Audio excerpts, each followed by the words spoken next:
Chapter 1 छोटी छोटी आदतों की चमत्कारिक ताकत। ब्रिटिश साइकिलिंग की किस्मत 2003 में एक दिन बदल गई।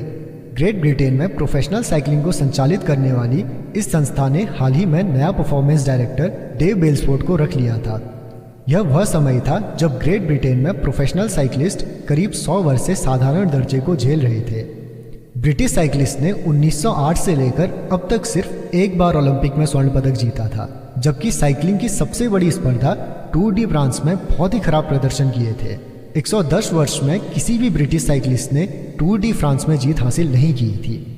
वास्तव में ब्रिटिश साइकिलिस्ट का प्रदर्शन इतना निराशाजनक रहा था कि यूरोप के शीर्ष साइकिल निर्माताओं में से एक ने तो टीम को साइकिल बेचने तक से मना कर दिया था, क्योंकि उन्हें डर था कि यदि अन्य प्रोफेशनल्स देखेंगे कि ब्रिटिश साइकिल खिलाड़ी उनके गियर प्रयोग में लेते हैं तो उनकी बिक्री घट सकती है। बेल्सफोर्ड को ब्रिटिश साइकिलिंग को नए मार्ग पर लाने के लिए रखा गया था। एक रणनीति के प्रति उनकी कड़ी प्रतिबद्धता उन्हें पूर्व के कोचों से अलग करती थी। वे इस रणनीति को छोटी जीत या फायदे का संग्रह कहते थे। यह दर्शन इस बात पर आधारित है कि आप जो कुछ भी करें उस हर बात में मामूली सुधार की तलाश करते रहें। बेल्सफोर्ड कहते थे, पूरा सिद्धांत इस बात पर आधारित है कि यदि साइकिल चलाने के लिए जो भी प्रयास किया जा रहा है उसे टुकड़ों में बांटकर आप देखेंगे और फिर उनमें 1% सुधार भी करेंगे, तो आप जब समग्र रूप से इसे अमल में लाएंगे तो बहुत ज़्यादा बदलाव कर चुके होंगे। बेल्सफोर्ड और उनके कोचों ने मामूली बदलावों से शुरुआत की, जिसकी एक प्रोफेशनल साइकिलिंग टीम से आशा की जाती है। उन्होंने साइकिल की सीट को फिर से डिज़ाइन कराया ताकि यह अधिक सुविधाजनक हो, एवं टायरों पर अल्कोहल रगड़ दिया ताकि वे अच्छी पकड़ से चल सकें। उन्होंने साइकिल चालकों से इलेक्ट्रिकली हीटेड पैंट्स पहनने को कहा ताकि मांसपेशियों का तापमान आदर्श रह सके। साथ ही बायोफीडबैक सेंसर के प्रयोग से यह जांचा कि प्रत्येक एथलीट एक खास वर्कआउट के दौरान किस स्थिति में रहता है। टीम ने विंड टनल, एक विशेष सुरंग जिसमें लगातार हवा चलती है, इसमें कई वाहनों का भी परीक्षण होता है, में विभिन्न कपड़े पहनकर परीक्षण किया और आउटडोर में साइकिल चलाने के लिए प्रयुक्त सूट्स की बजाय इंडोर रेसिंग सूट्स का प्रयोग किया, जो हल्के और ज़्यादा एरोडायनेमिक साबित हुए। लेकिन वे इतने पर ही नहीं रुके। बेल्सफोर्ड और उनकी टीम ने अनदेखे और अनपेक्षित क्षेत्रों में भी 1% सुधार करने का प्रयास जारी रखा। उन्होंने कई तरह के मसाज लोशन का प्रयोग करके देखा कि कौन सा तेज़ी से मसल को ठीक करता है। इसके लिए उन्होंने एक सर्जन रखा जिसने साइकिल चालकों के हाथ धोने का सबसे बढ़िया तरीका सिखाया ताकि वे ठंड की चपेट में आने से बच जाएं।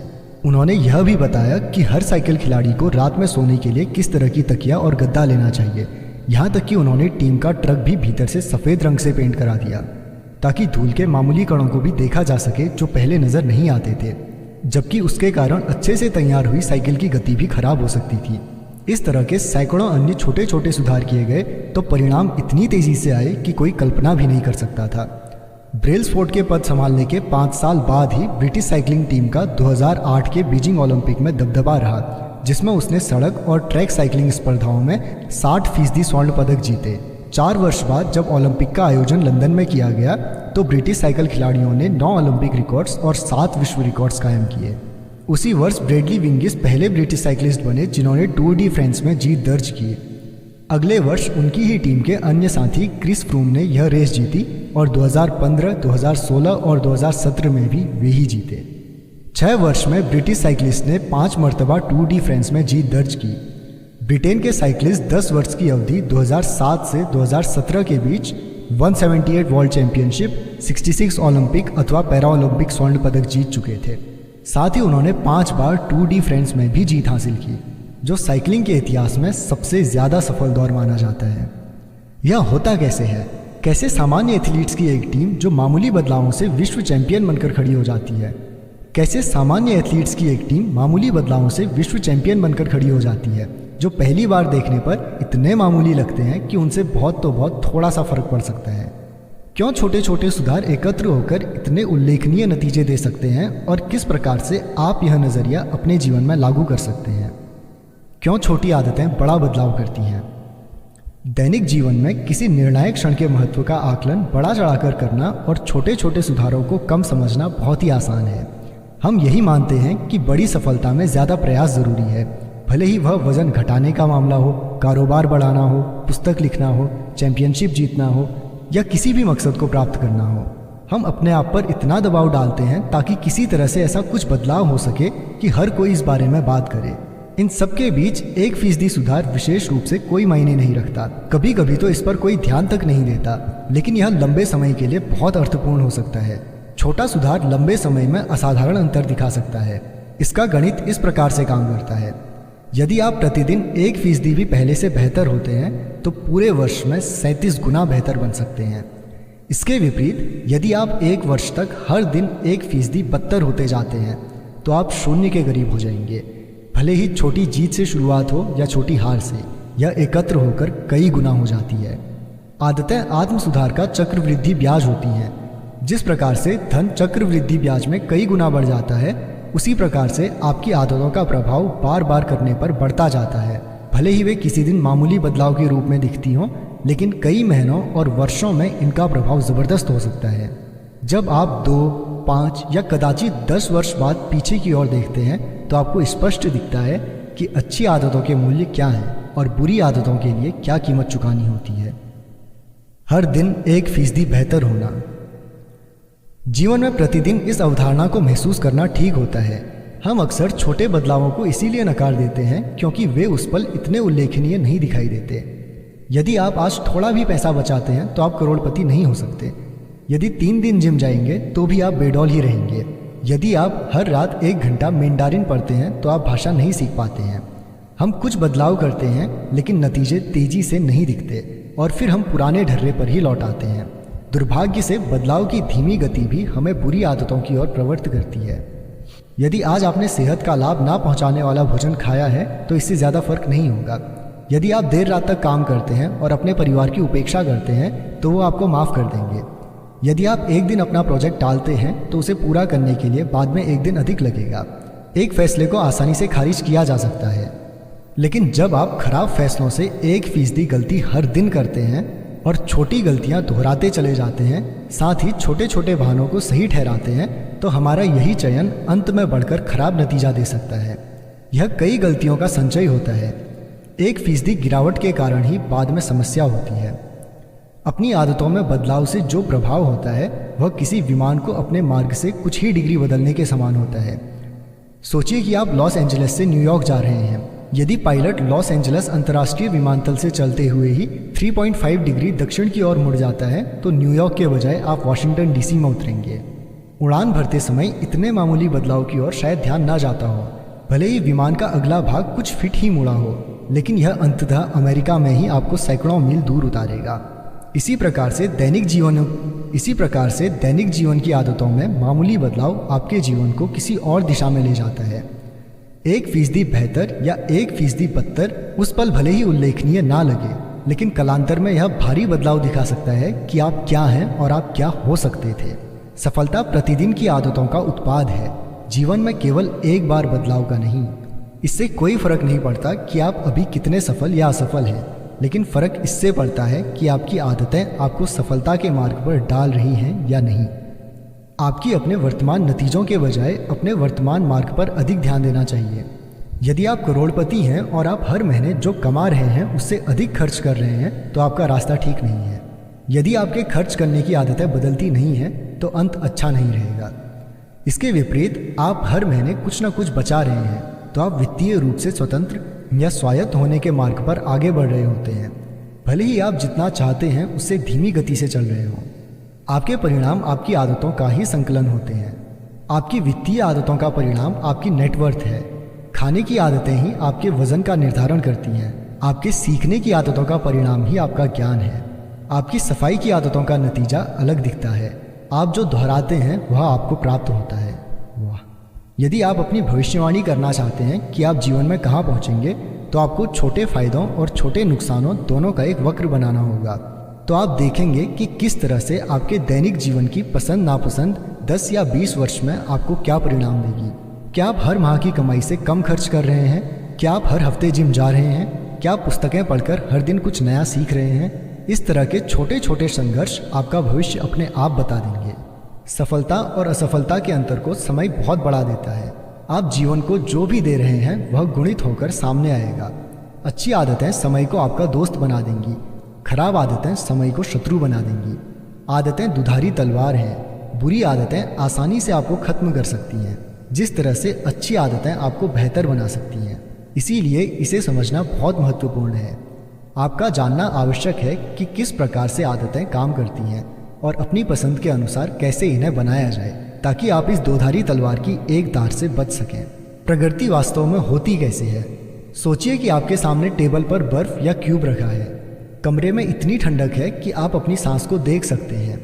यह तापमान 25 डिग्री है। कमरा धीरे धीरे गर्म होने लगता है। 26 डिग्री, 27 डिग्री, 28 डिग्री। आपके सामने रखी टेबल पर बर्फ का क्यूब अब भी है। 29 डिग्री, 30, 31। अब तक कुछ नहीं हुआ। फिर 32 डिग्री, बर्फ पिघलने लगती है। इससे पहले एक डिग्री बढ़ने से इतना अंतर नहीं पड़ा था, लेकिन इस 1 डिग्री ने बड़ा परिवर्तन कर दिया।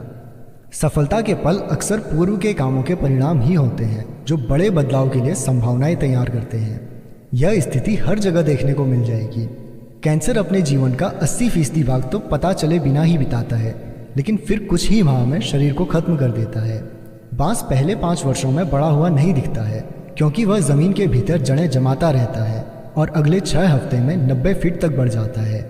इसी प्रकार से आदतें भी तब तक कोई फर्क नहीं डालती जब तक कि आप एक अहम सीमा को पार नहीं कर जाते और नए स्तर नहीं पा लेते। किसी अनुसंधान या तलाश के आरंभ और मध्य में अक्सर निराशा की खाई होती है। आप सीधी रेखा में प्रगति की आशा करते हैं और पहले दिन, 1 हफ्ते और यहाँ तक कि माह तक जब बदलाव अप्रभावी दिखते हैं तो आप कुंठित हो सकते हैं। ऐसा नहीं लगता कि आप कहीं जा रहे हैं। यह किसी भी संयोजन प्रक्रिया का परिणाम होता है। सर्वाधिक शक्तिशाली परिणामों में विलंब होता है। यह मूल कारणों में से एक है कि क्यों स्थायी आदतें बनाना इतना मुश्किल होता है।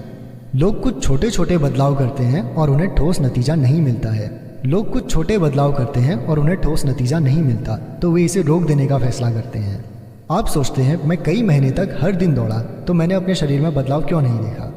जब इस तरह के विचार हावी होते हैं तो अच्छी आदतों को दरकिनार करने का बहाना मिल जाता है। लेकिन अर्थपूर्ण बदलाव के लिए आदतों को लंबे समय तक बनाए रखना होता है, ताकि आप इस पठार को पार कर सकें। इसे मैं अंतर्निहित संभावनाओं का पठार कहता हूँ। यदि आप देखते हैं कि आप अच्छी आदतों को बनाने और बुरी आदतों को खत्म करने के लिए संघर्ष कर रहे हैं, तो इसका मतलब यह नहीं है कि आप सुधरने की क्षमता खो चुके हैं। अक्सर यह इस कारण से होता है कि आप अब तक अंतर्निहित संभावनाओं का पठार पार नहीं कर पाए हैं। कड़े परिश्रम के बाद भी सफलता हासिल न करने की शिकायत करना कमरे को 25 से 31 डिग्री तक गर्म करने के बाद भी बर्फ का क्यूब ना पिघलने की शिकायत करने जैसा ही है। आपका किया हुआ कर्म नष्ट या व्यर्थ नहीं गया है, बल्कि वह जमा होते जा रहा है। जो भी घटता है वह 32 डिग्री पर होता है। जब आप अंततः अंतर्निहित संभावनाओं के पठार को पार कर लेते हैं तो लोग इसे रातों रात अर्जित की गई सफलता कहते हैं।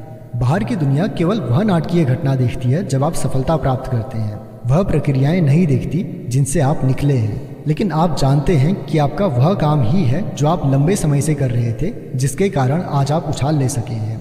जबकि कभी ऐसा लगता था कि आप किसी तरह की प्रगति नहीं कर रहे हैं। मानव भूगर्भीय दबाव के समान ही होता है। 2 टेक्टोनिक प्लेट्स एक दूसरे के विपरीत रहकर लाखों वर्षों तक एक दूसरे को रगड़ती रहती हैं। तनाव धीरे धीरे बढ़ता जाता है। फिर एक दिन वे उसी तरह से एक दूसरे को रगड़ती हैं जैसे वर्षों से चल रहा था। लेकिन इस बार तनाव बहुत अधिक हो जाता है। भूकंप आ जाता है। एकदम कुछ होने के पहले बदलाव लगातार होता रहता है। महारत हासिल करने में धैर्य लगता है। NBA के इतिहास की सबसे सफल टीम सेंट एंटेरियो स्पर्स ने समाज सुधारक जैकब रीच का एक कथन अपने लॉकर रूम में लटका रखा है। जब मुझे कोई भी मदद करता हुआ नहीं दिखता है तो मैं पत्थर तोड़ने वालों की ओर देखता हूँ। जो चट्टान पर हथौड़ा चलाते हैं करीब सैकड़ों बार वे चलाते होंगे तो भी उसमें दरार नहीं आती है। 100 के बाद पहले ही हथौड़े में यह 2 टुकड़ों में बढ़ जाती है। और मैं जानता हूँ कि यह अंतिम हथौड़ा नहीं होता है जिसने इसे तोड़ा, बल्कि पहले भी जो चले हैं उनका भी असर होता है। सभी बड़ी चीज़ें छोटी शुरुआतों से प्राप्त होती हैं। हर आदत का बीज अकेला छोटा सा निर्णय लेता है, लेकिन जैसे ही वह फैसला बार बार आदत के रूप में उभरने लगता है तो वह मजबूत होने लगता है। वह जड़ें जमाता है और शाखाएं निकलने लगती हैं। बुरी आदतों को खत्म करना ठीक अपने भीतर बलूत का एक तगड़ा वृक्ष उखाड़ने के समान है। अच्छी आदतों को बनाना ठीक हर दिन एक कोमल सुंदर फूल को उपजाने के समान है। लेकिन यह इस बात से तय होता है कि क्या हम उस आदत के प्रति इतनी निष्ठा रखते हैं कि हम अंतर्निहित संभावनाओं के पठार पर आकर सफलता हासिल कर सकें। ऐसे कौन कौन से कारण हैं जो लोगों को अवांछित आदतों की ओर ले जाते हैं और दूसरों को अच्छी आदतों के समग्र प्रभाव का आनंद लेने देते हैं। लक्ष्यों को भूलकर व्यवस्था पर पूरा ध्यान दें। सामान्य बुद्धि मानती है कि हम जीवन में जो अर्जित करना चाहते हैं, जैसे अच्छा शरीर, सफल कारोबार, आराम का जीवन और कम चिंताएं, ज़्यादा समय दोस्तों और परिवार के साथ बिताना, उसे प्राप्त करने का सबसे अच्छा तरीका यही है कि हम विशिष्ट और कार्रवाई योग्य लक्ष्य निर्धारित करें। कई वर्षों तक मैं भी अपनी आदतों को इसी के अनुसार बनाता रहा। प्रत्येक लक्ष्य था जिसे प्राप्त करना था।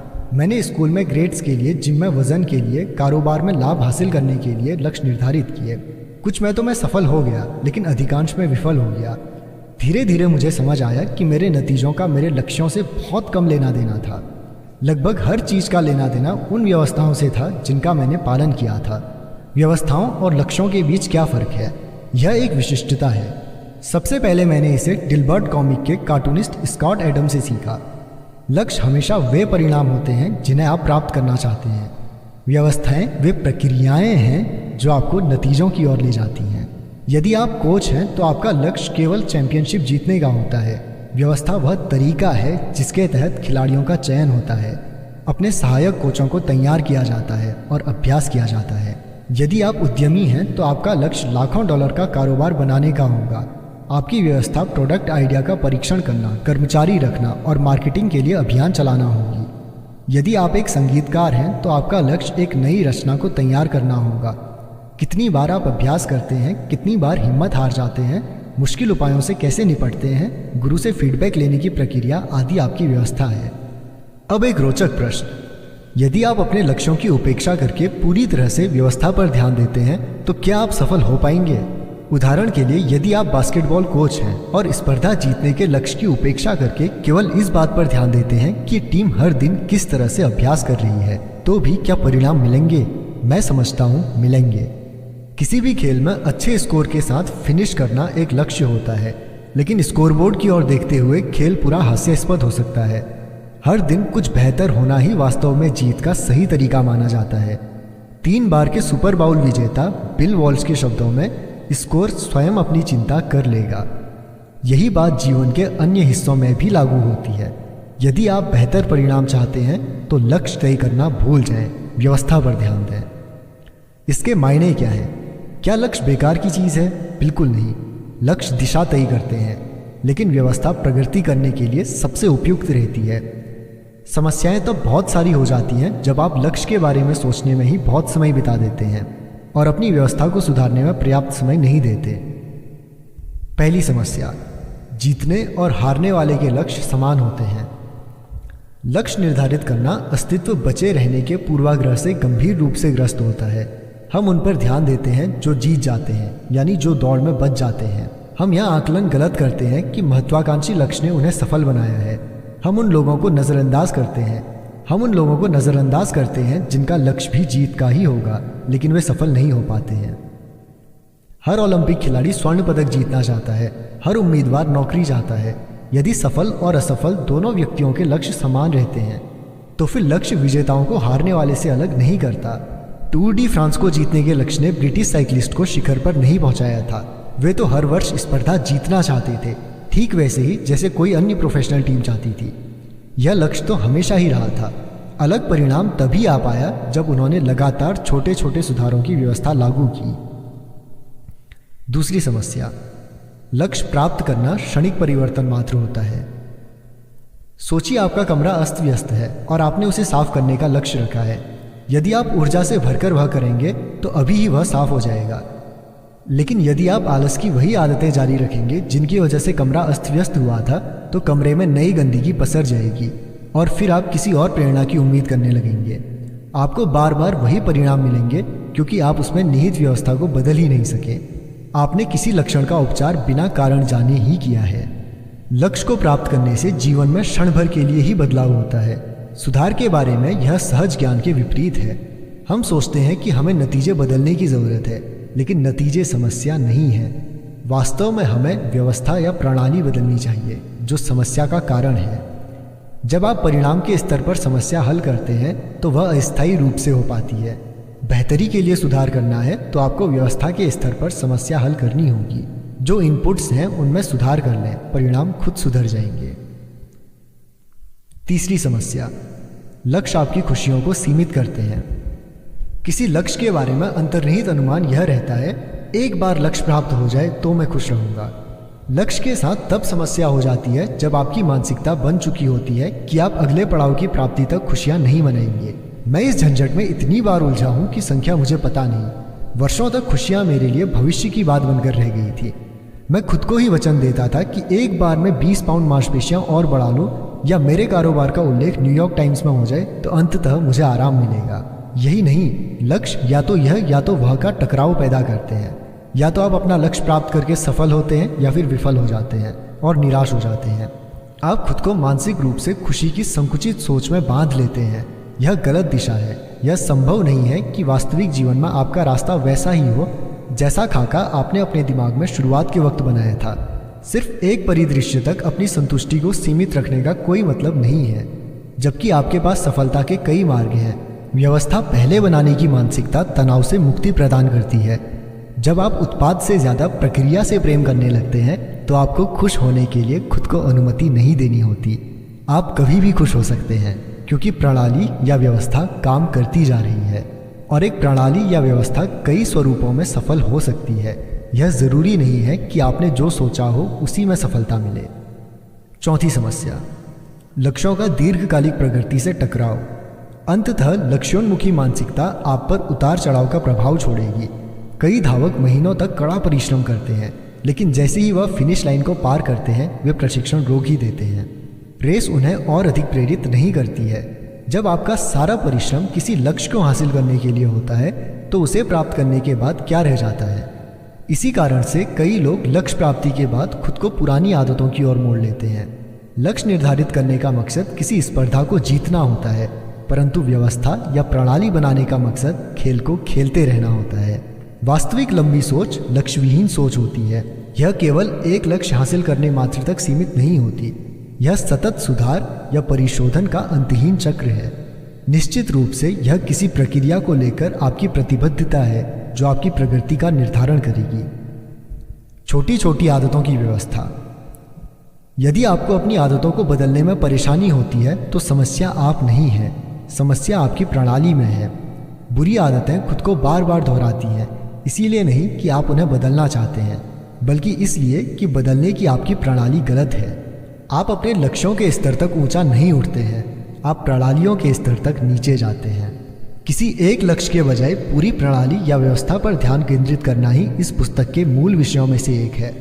एटॉमिक शब्द के पीछे भी गहरे अर्थ निहित हैं, लेकिन अब आप समझ गए होंगे कि छोटी आदतों के मायने मामूली बदलाव हैं। मामूली लाभ 1% सुधार, लेकिन छोटी आदतें केवल पुरानी आदतें नहीं होती, बल्कि कोई भी छोटा सुधार होती है। छोटी आदतें ही व्यवस्था या प्रणाली का अंग होती हैं। जैसे छोटे छोटे अणुओं से कण बनते हैं, वैसे ही छोटी आदतों से उल्लेखनीय नतीजों का निर्माण होता है। आदतें हमारे जीवन में अणु जैसी होती हैं, हर एक मूल इकाई के रूप में होती है जो समग्र सुधार में सहयोग देती है। पहले ये छोटी आदतें ज़्यादा महत्व की नहीं लगती हैं, लेकिन जैसे ही ये एक के बाद एक बढ़ती जाती है तो ये बड़ी जीत का ईंधन बन जाती है, जिसकी कीमत आरंभिक निवेश से ज़्यादा होती है। वे छोटी और प्रबल दोनों होती हैं। यही एटॉमिक हैबिट्स के मुहावरे का अर्थ है, नियमित अभ्यास या रूटीन को अपनाना। ऐसा न केवल छोटा और करने में आसान होता है, बल्कि यह अतुल शक्ति का स्रोत भी होता है। यह संयुक्त वृद्धि की व्यवस्था का एक अहम अंग होता है। अध्याय का सार। आदतें आत्म सुधार की चक्रवृद्धि ब्याज होती हैं। प्रतिदिन 1% बेहतर होना लंबे समय में बहुत मायने रखता है। आदतें दो धारी तलवार होती हैं, वे आपके लिए भी काम कर सकती हैं और आपके विरोध में भी काम कर सकती हैं। इसीलिए इसे विस्तार से समझ लेना ज़रूरी होता है। छोटे बदलाव अक्सर तब कोई अंतर नहीं बताते हैं जब तक कि आप किसी अहम मंजिल तक नहीं पहुंच जाते। किसी भी संयुक्त प्रक्रिया में सर्वाधिक शक्तिशाली परिणाम देर से ही मिलता है। इसके लिए आपका धैर्य आवश्यक है। कोई भी छोटी आदत बड़ी प्रणाली या प्रक्रिया का हिस्सा होती है। जिस प्रकार अणुओं से कण बनते हैं, उसी प्रकार छोटी छोटी आदतों से उल्लेखनीय परिणाम निकलते हैं। यदि आप अच्छे परिणाम चाहते हैं तो लक्ष्य निर्धारित करना भूल जाइए। इसके बजाय अपनी प्रणाली या व्यवस्था पर ध्यान दें। आप अपने लक्ष्यों के स्तर तक ऊंचा नहीं उठते, आप प्रणालियों के स्तर तक नीचे जाते हैं।